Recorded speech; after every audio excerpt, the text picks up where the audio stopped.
For the nodes scale and rotate, again, if we have override set on the block, then it's not going to actually take effect. But what we'll do on this one is we'll set this up and then we'll turn off the use its own scale. So for instance, on scale 1, 2, and 3, we'll go ahead and just do all of those. We'll say that it's going to start off, and there's actually a, looks like it's on a white color right there. We'll do the size at 20, so we're going to say it's going to be twice as big. And then we'll take it down to 10.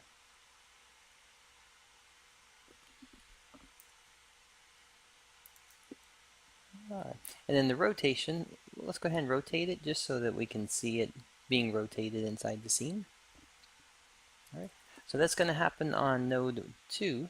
So again, node 1 is going to be 0 rotation 2020. Then on 2, it's going to start to change it. And then 3, we'll just have it here because the third one won't be able to get to it. Alright, so there we go. We've got our block set up. So remember, if you're doing the scaling or the rotating, always just kind of double check on your use options. So my use my scale is turned on, so I want to make sure I turn it off. And then if the angle was on, I'd want to turn that one off as well. Alright, so with that one, now when we see it, it'll get big, and then once it hits 2, it'll get small, and then once it hits 3, since 3 stops, then it'll just go right here, and it'll create that 1.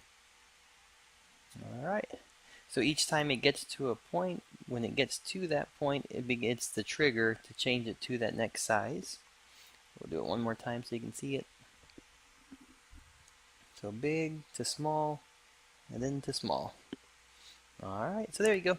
That's going to be able to control the rotation and the scale per node point as the object or the follower gets to those places.